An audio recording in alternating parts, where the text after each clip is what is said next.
What does it mean to stand at the edge of your own soul, to peer unflinkering into the shadowed depths where the raw, untamed forces of your being reside, and to find not just fear but a strange, exhilarating power?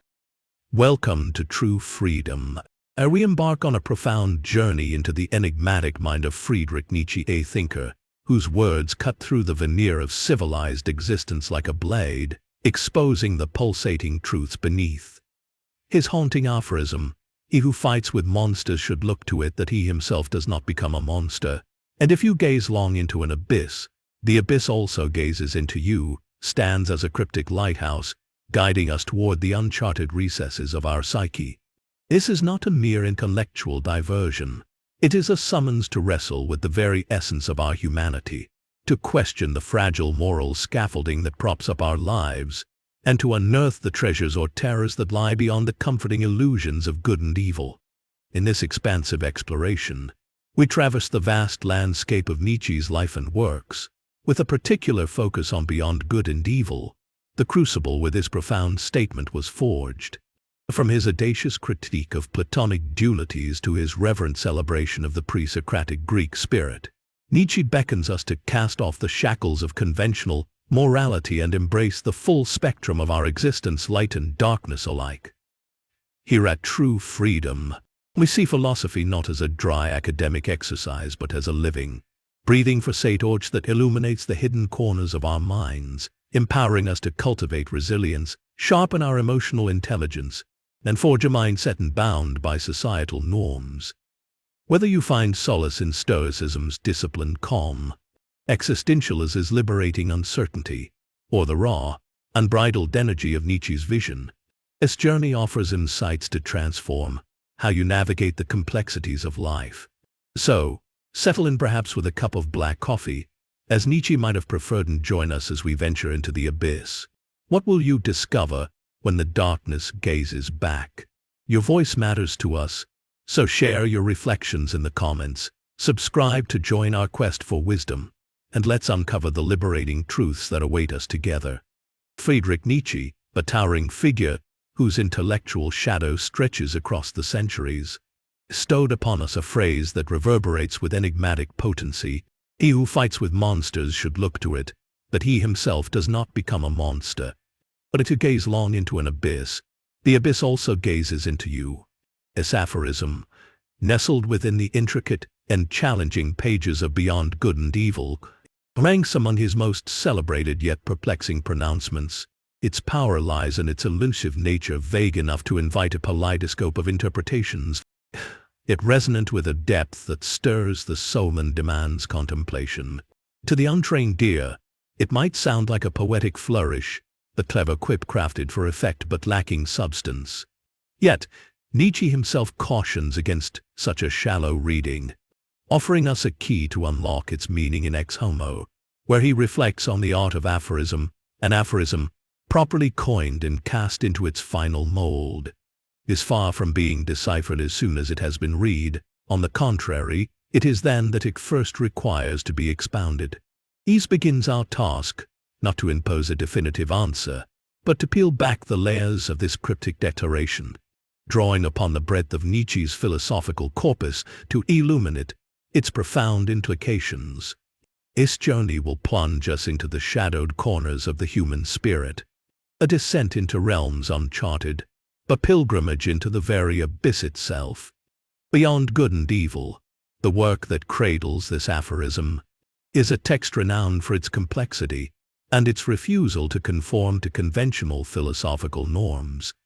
And like a systematic treatise with a clear, linear progression of argument, it presents a mosaic of insights, rich fragmentist and alone provocation that demands the reader's active engagement. The quote appears without preamble, isolated between unrelated reflections on women, a deliberate choice, perhaps to underscore its independence and force us to grapple with it on its own terms. Nietzsche's genius in crafting aphorisms lies in their density. They aren't seeds planted in the mind, requiring the fertile soil of our own interpretation to take root and grow. He was no mere wordsmith spinning witty phrases for amusement. Rather, He positioned himself as a psychologist of unparalleled insight, a dissector of souls who saw beyond the surface of human existence. In Ex Homo, a fact that the voice which speaks in my works is that of a psychologist who is not his peer is perhaps the first conclusion at which a good reader will arrive. This bold claim is not empty bravado, but a lens through which we must view his entire project. Be an unflinching excavation of the hidden mechanisms that dot of human behavior, culture, and thought, revealing truths we might prefer to leave buried. Nietzsche's self-identification as a psychologist, rather than solely a philosopher, sets him apart from his predecessors and aligns him with thinkers like Karl Marx and Sigmund Freud, figures often dubbed the masters of suspicion of the modern age. Where Freud delved into the murky waters of the unconscious and the libidinal drives that shape our desires, and Marx exposed the material conditions that underpin our ideologies. Nietzsche turned his gaze to what he called the concealed filth, the visceral, often unsightly undercurrents beneath the polished exteriors of human character. In Ex Homo, he writes with striking imagery, "I can ascertain physiologically, that is to say smell, the proximity, nay the inmost core, the entrails of every human soul. This sensitiveness of mine is furnished with psychological antennae, wherewith I feel and grasp every secret. The quality of concealed filth lying at the base of many a human character. The language here is deliberately visceral, provocative entrails evoke a guttural sense of disgust, gore and nastiness. Yet they also symbolize the hidden machinery of life, the vital organs obscured beneath layers of skin and muscle that we associate with beauty, strength, and outward perfection." Nietzsche's metaphor operates on multiple levels. Beneath the civilized facades we present to the world lies a primal, sightly Korea core, but philosophers and psychologists before him had largely ignored or dismissed. His mission, then, is to plunge beneath these superficial layers, to confront what lies hidden, and to challenge the moral frameworks that cast it aside as mere imperfection or sin. This descent into the depths is tinged with irony, a playful exaggeration that permeates Ex Homo, and invites us to approach his words with both seriousness and a touch of skepticism. Yet, when we shift our focus from the visceral smell, entrails, filth to the subtler undertones in most core, human soul, secrets concealed, a deeper truth emerges. Nietzsche is not merely reveling in the grotesque. He is pointing to a profound reality. Our essence, our truest self, resides not in the polished exterior we cultivate but in the obscure, the unaccountable, the parts of us we shroud in darkness. This insight forms the bedrock of his critique of traditional philosophy, particularly what he terms the prejudices of philosophers and beyond good and evil. Here, he introduces the provocative notion of perspectivism, the idea that a thinker's philosophy is not a product of pure, objective reason but a reflection of their psychological constitution, shaped by their health, personality, and inner drives. A person's philosophy is informed not by the quality of their thought, he contends, but by their health, by their personality, and most of all their psychological constitution. This radical stance dismantles the comforting illusion of disinterested rationality, revealing thought as a mirror held up to the thinker's soul, a mirror that Nietzsche, with his self-proclaimed psychological antennae, turns upon us all. To truly grasp the meaning of this aphorism, we must first unravel Nietzsche's deep-seated disdain for what he calls false opposites, dualisms that have long dominated Western thought, such as egoism versus altruism, pleasure versus pain, truth versus falsehood, good versus evil. In Ex Homo, he catalogues these as blunders of past thinkers, a litany of errors he refuses to accept. The belief that altruistic and egoistic are opposites, while all the time the ego itself is merely a supreme swindle, an ideal, the proposition that man pursues happiness, or that happiness is the reward of virtue, the proposition that pleasure and pain are opposites, The terribly nonsensical point of calling love unselfish. These are not mere oversights, but symptoms of a deeper philosophical malaise, a legacy inherited from Plato that fossilizes the fluid complexity of existence into rigid, binary categories. Nietzsche rejects the Hegelian approach, where opposites are synthesized into a higher unity, being and non-being merging into becoming, choosing instead a descent into the primordial chaos of Heraclitus, the pre-Socratic philosopher who saw reality as an eternal flux, a river of becoming rather than a stasis of being. Hegel seems to point towards heaven, Nietzsche might say, while I point towards hell, return to a state before mummified concepts, like good and evil, calcified our understanding of the world. This rejection of dualities brings us to the Greeks, the culture Nietzsche revered as a counterpoint to the Christian Platonic framework that shapes modernity.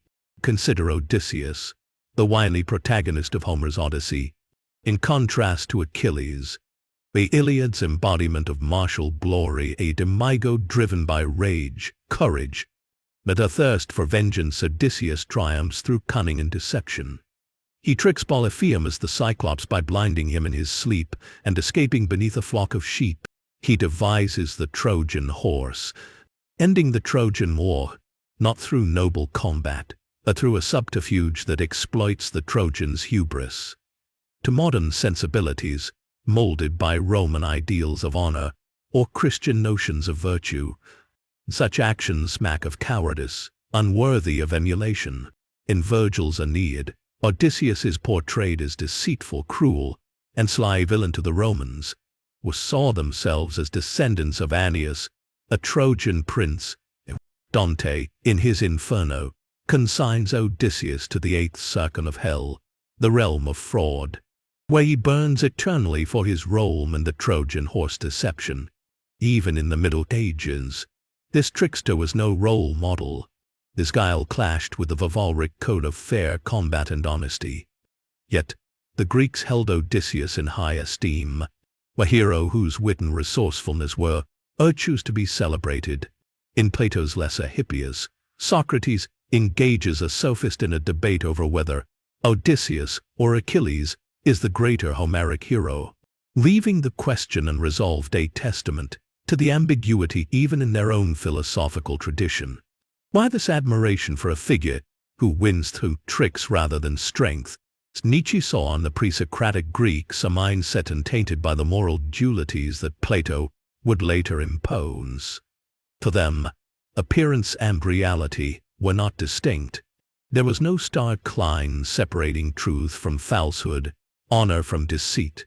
Odysseus's cunning was not a moral failing, but a masterful act of shaping the material world, a virtue in a culture that prized adaptability and intellect as much as bravery. His perspective puzzled Nietzsche, yet it fascinated him, revealing a Greek spirit alien to the modern Western mind, molded as it is by centuries of philosophy, science, and, above all, Christianity. The pivotal shift occurs with Socrates and Plato, whom Nietzsche blames for the decline of Greek culture. In videos exploring his disdain for Socrates, we've noted his argument that Greek vitality waned when Socratic reasoning took hold, the decline cemented by Plato's philosophical innovations. Plato's theory of forms introduced a profound duality. A material world of the here and now is a mere shadow, an imperfect reflection of a higher realm, the world of forms, where true goodness, beauty, justice, and truth reside. The philosopher's task, Plato asserts, is to transcend the tangible for this ideal plane. When we think about the good, he writes, it exists not here on earth, but in an idealized version in the world of forms. Is split between appearance, the material, and reality. The ideal revolutionized Greek thought, embedding a psychological framework that persists to this day. Nietzsche contrasts this with Thucydides, a historian whose history of the Peloponnesian War offers a blunt, unvarnished account of human action motives rooted in power, ego, and desire. Plato is a coward, Nietzsche provocatively declares, hiding behind his world of forms. The Thucydides confronts reality head-on, unburdened by metaphysical consolations. For the Pre-Platonic Greeks, this distinction did not exist. Appearance was reality. What you saw was what you got. Thucydides writes of a world where power and survival dictate action, not a hidden realm of perfection. Plato's innovation, however, shifted the lens. The material world became a counterfeit, a lesser copy of the true reality of forms. Nietzsche sees this as the seed of Christianity, famously quipping, "Christianity is Platonism for the people." The heavenly afterlife replaces the world of forms, and truth becomes tethered to a divine supreme good. This framework explains why Odysseus's tricks, virtuous to the Greeks, became cowardly to the Romans and sinful to Christians.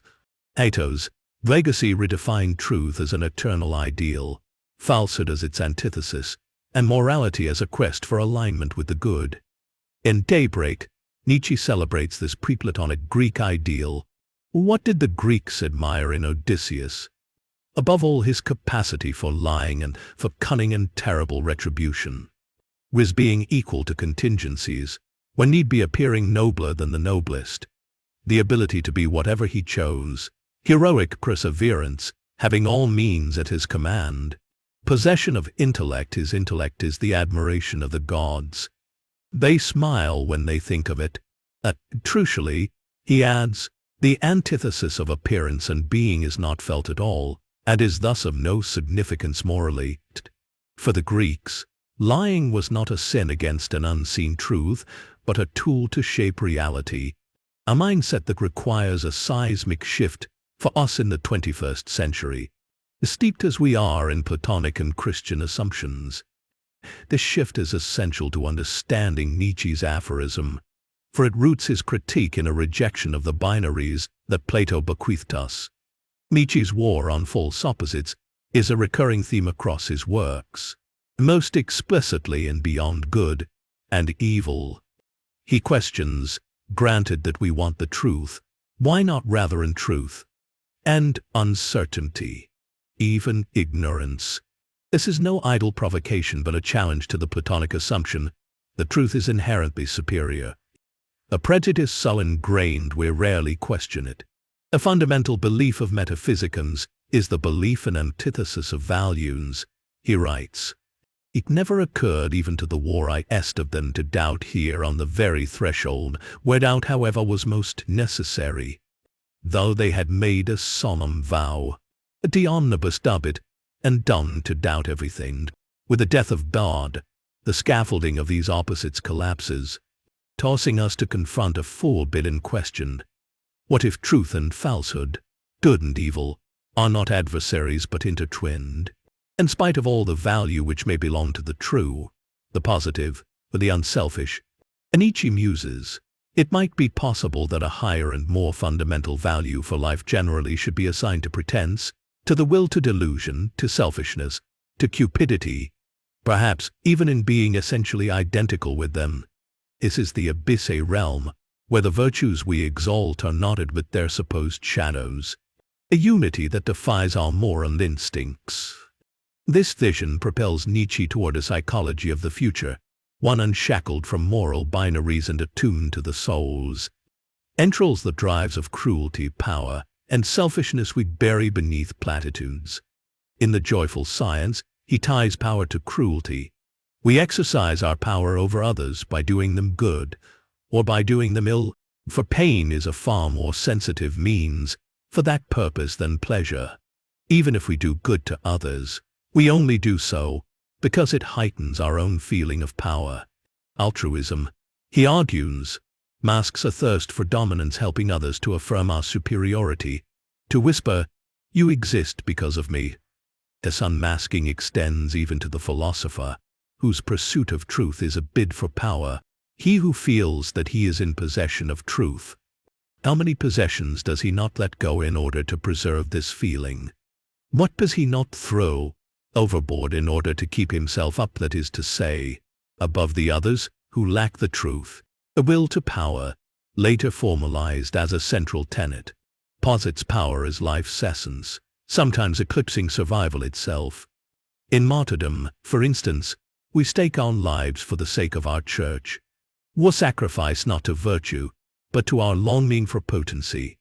Yet, this gaze into the abyss carries a profound warning. He who fights with monsters should look to it that he himself does not become a monster.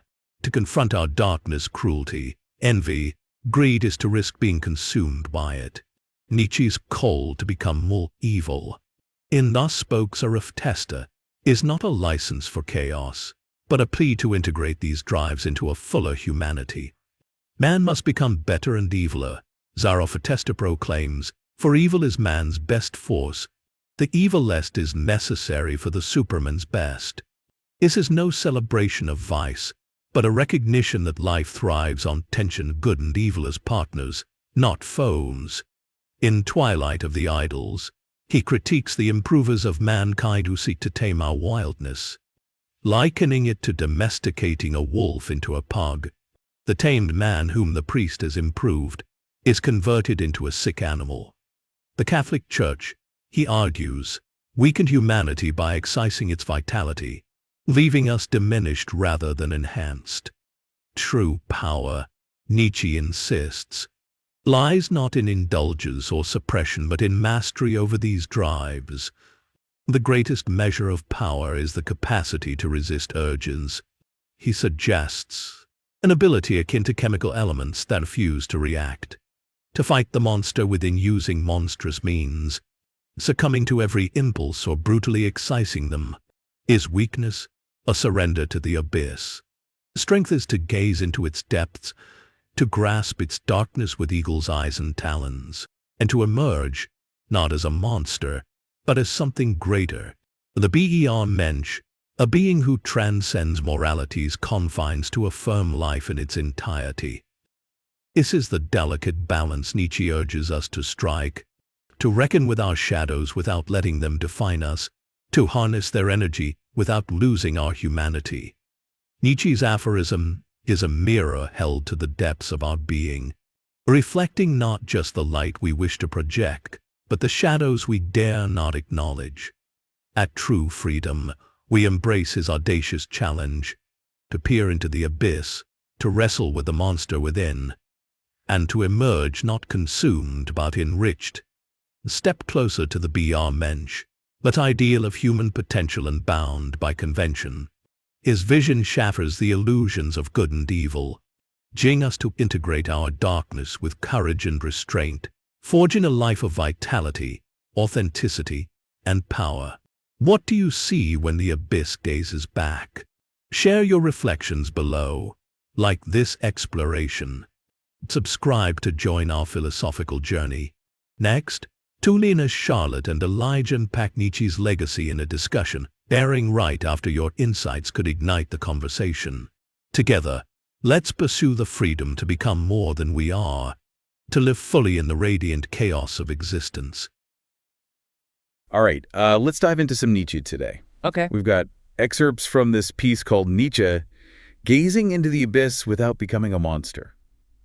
I'm really intrigued by this whole idea of the abyss. You know, that famous line, he who fights with monsters should look to it, that he himself does not become a monster. And if you gaze long into an abyss, the abyss also gazes into you. Ooh, it's one of those quotes that just grabs you, isn't it? And it's a doorway into some of Nietzsche's most challenging ideas. Right. He wasn't afraid to push boundaries and make people really question their assumptions, you know? Especially when it comes to morality. Yeah. I mean, beyond good and evil. The very title of one of his works sounds like a provocation. So when Nietzsche talks about this abyss, what exactly is he referring to? It's not a physical place, of course. No. It's more like a metaphor. Right. For the darkest parts of ourselves. Okay. The impulses and desires we often try to bury or ignore, those things we call monsters in the quote. I'm trying to wrap my head around this idea of becoming the monster you fight. Yeah. Could you give me a real-life example of how that might happen? Sure. Think about someone who's obsessed with exposing corruption. Okay. Let's say a journalist or activist. They spend all their time digging into the dirt, uncovering the lies and the wrongdoing. But in that relentless pursuit, they might start to adopt some of the same tactics they despise. Oh, wow. Manipulation, ruthlessness, even a disregard for truth if it serves their purpose. They become so fixated on defeating the monster that they end up mirroring its behavior. That's a chilling thought, becoming the very thing you're fighting against. And this ties into Nietzsche's whole critique of traditional morality, right? Yeah. Where does that fit into the picture? Well, Nietzsche was a master at dismantling comfortable assumptions. Right. He saw traditional views of good and evil as overly simplistic a way of avoiding the complexity of human nature. He even called them blunders, if I remember correctly. Yeah. Not exactly mincing words, but how does he see things differently? For Nietzsche, good and evil aren't these neatly separate categories? Okay. They're intertwined part of a spectrum. He was deeply suspicious of any system that tried to impose a rigid black and white view of morality. So it's not about saying be evil, but more about recognizing the nuance, Right. the gray areas in human behavior. Exactly. Yeah. And to understand how deeply ingrained this binary thinking is, he points to Plato. Nietzsche famously said, "Christianity is Platonism for the people."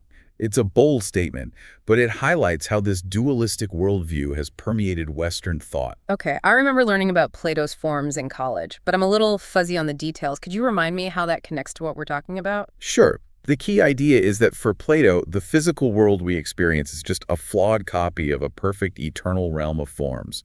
True beauty, justice, goodness. Right. They all exist in this higher realm, Right. not in our messy, imperfect reality. And Nietzsche saw this kind of thinking as problematic. He saw it as a way of devaluing our lived experience of setting up an impossible standard.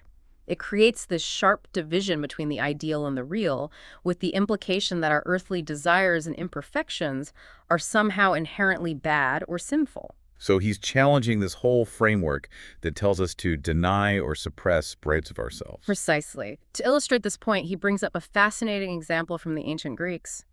The hero Odysseus. Odysseus, the guy from the Odyssey. Yes. What does he have to do with any of this? Well, the Greeks admired Odysseus for his cunning, his adaptability, even his willingness to deceive traits that we might now see as morally ambiguous, even negative. It's interesting how our perceptions of those traits have changed over time. What was once seen as cleverness or resourcefulness is now often labeled as dishonesty or manipulation. That's exactly what Nietzsche found so fascinating. Yeah. He saw the Greeks, particularly the pre-Socratics, as having a more fluid, less judgmental view of human nature. There wasn't this sharp distinction between appearance and reality, truth and falsehood. So are you saying that the ancient Greeks were less concerned with these moral categories that we take for granted today? Yes, and Nietzsche saw that as something to be admired, a way of seeing the world without these rigid moral pronouncements. It's a perspective that allows for more nuance, more complexity in how we understand ourselves and others.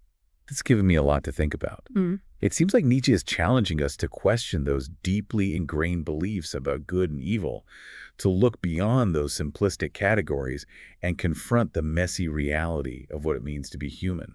You're absolutely right.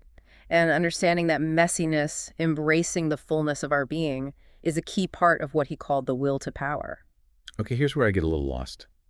Didn't Nietzsche say that even seemingly selfless acts could be driven by this will to power? How does that even work? I'm trying to reconcile this idea that even acts of generosity or self-sacrifice could be driven by a desire for power. It seems counterintuitive. It is, and that's what makes Nietzsche so insightful. He was peeling back layers of human motivation that we often don't even recognize in ourselves. He argued that even the most altruistic actions can stem from a deeper desire for influence, for shaping the world around us, even in subtle ways. So it's not always about brute force or domination. It can be more about a subtler kind of power. Exactly. Think about a philanthropist who donates millions to charity. On the surface, it's a purely selfless act. But dig a little deeper, and you might find a desire for recognition, for leaving a legacy, for shaping public opinion, or even for a sense of moral superiority. Nietzsche isn't saying these motivations are necessarily bad, but he's asking us to be more aware of the complex interplay of forces driving our actions. So it's about recognizing that even our most selfless acts can be intertwined with this drive for power, influence, or control. Yes, and understanding that this will to power isn't inherently negative. It's a fundamental force within us, a drive to create, to overcome, to leave our mark on the world. Nietzsche saw it as the driving force behind all human achievement, from art and science to philosophy and even acts of compassion. This is all connecting back to that idea of the abyss, isn't it? Confronting those darker parts of ourselves, recognizing the potential for both creation and destruction within us. Precisely. And that brings us to one of Nietzsche's most famous and often misunderstood concepts, the Übermensch. Yes, the Übermensch, often translated as Superman or Overman. But it's not about having superpowers. right? Mm-hmm. What did Nietzsche really mean by this term? Right. He used this almost mythical figure to represent someone who has confronted those darker impulses, wrestled with their own abyss, and emerged not as a victim, but as someone who has integrated those forces into a more whole and powerful self. So it's not about being super in a conventional sense, but about achieving a kind of self-mastery. Exactly. The Übermensch isn't afraid to look into the darkness, to acknowledge those aspects of themselves that others might shy away from. They've gone through that fire and emerged stronger, more self-aware. I can see how this idea of the Übermensch could be misconstrued as promoting a kind of elitism or even ruthlessness. How do we reconcile that with Nietzsche's emphasis on self-awareness and ethical responsibility? That's a crucial question. The Übermensch isn't about a license to dominate or exploit others. It's about recognizing the immense power within each of us for both good and bad, and choosing to channel that power towards something creative, something life-affirming. So it's about becoming more than what we are, but not in a way that harms or diminishes others. Yes. And to illustrate this point, Nietzsche uses this striking image in Twilight of the Idols. He compares those who try to improve humanity by eliminating our baser instincts to people who would breed a wolf into a pug. Okay, that's a vivid image. What's he getting at with that analogy? He's arguing that by trying to tame our wildness, to eliminate those darker impulses, we actually weaken ourselves. We create a kind of a domesticated, docile being that's lost its vitality, its resilience. So in this analogy, the pug represents kind of diminished humanity, one that's been stripped of its natural strength and maybe even its capacity for greatness. Yes, and Nietzsche believed that true strength lies in embracing our full nature, the light and the shadow, and learning to master those forces within ourselves. It's like he's saying that we need a certain amount of wildness to truly thrive. That trying to completely sanitize or control our darker impulses can backfire and make us less capable of dealing with life's complexities. You're getting it. It's not about eradication, but integration. It's about acknowledging those darker impulses, understanding their power, but ultimately choosing how we respond to them. And that choice, that act of conscious self-creation, is what sets the Übermensch apart. Exactly. It's not a fixed state of being, but an ongoing process, a lifelong quest for self-mastery. It's about continually challenging our limitations and striving to become more than we are. So it's not a destination, but a journey. A journey of self-discovery, of confronting those monsters within ourselves and learning to integrate them into a more whole and powerful self. Perfectly put. It's a journey that requires courage, honesty, and a willingness to question everything, even our most cherished beliefs. But it's a journey that can lead to a deeper understanding of ourselves, a greater sense of freedom, and a more authentic life. This whole conversation has been incredibly thought-provoking. I feel like we've only just scratched the surface of Nietzsche's ideas, but it's definitely given me a lot to chew on. Right. It's almost like a call to action to confront those inner monsters and become something more. But what would that look like in the real world? What are some of the monsters Nietzsche might see us grappling with today? That's a fascinating question.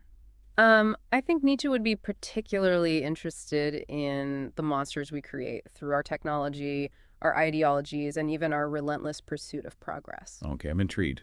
Unpack that a little bit for me. Well, let's start with social media. It's a powerful tool for connection, but it also has a shadow side. I think Nietzsche would see our obsession with likes and online validation as a new form of the will to power playing out. That makes sense. It's like we're constantly seeking approval from the digital abyss, and in doing so, we risk losing sight of our own values and becoming slaves to the algorithm. Exactly. We end up shaping ourselves to fit the mold, performing for an audience instead of living authentically. It's a subtle but pervasive form of control that I think Nietzsche would find both fascinating and troubling. And what about artificial intelligence?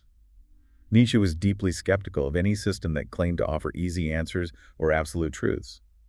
I can see him raising an eyebrow at the idea of machines making moral judgments or dictating our values. He might even see it as a form of self-abnegation, a surrendering of our human agency to a cold, calculating intelligence. It's like we're creating a new kind of monster, one that we may not fully understand or be able to control. And in that process, we risk losing something essential about what it means to be human, the ability to make choices, to grapple with uncertainty, to forge our own paths. It's like we're outsourcing our responsibility for those choices, those difficult decisions that define who we are. Yes, and that brings me to another monster Nietzsche might identify in our modern world. Political polarization and the rise of ideological extremism.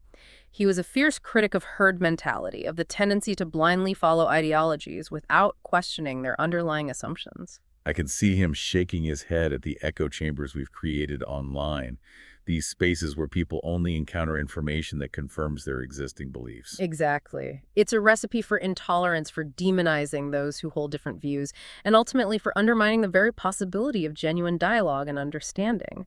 It's like we're so afraid of the abyss of the discomfort of uncertainty that we cling to these rigid ideologies for a sense of security. But in doing so, we risk becoming the very monsters we claim to be fighting. It's a sobering thought, but also a challenge. It's like Nietzsche saying, wake up. Don't let these external forces define you. Don't become a slave to the algorithm, to the ideology, to the fear of the unknown. You've captured the essence of his message. It's not about despair, it's about empowerment. It's a call to confront those monsters, both within ourselves and in the world around us, and to strive for a more authentic, self-aware, and ultimately more fulfilling way of being. This has been an incredible deep dive, and I'm sure our listeners are just as captivated by Nietzsche's ideas as I am.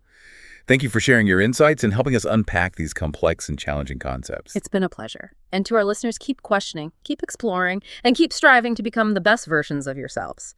Don't be afraid to gaze into the abyss. Just remember, don't stare too long. That's a perfect note to end on. Until next time, fellow deep divers, keep those minds curious and those hearts open.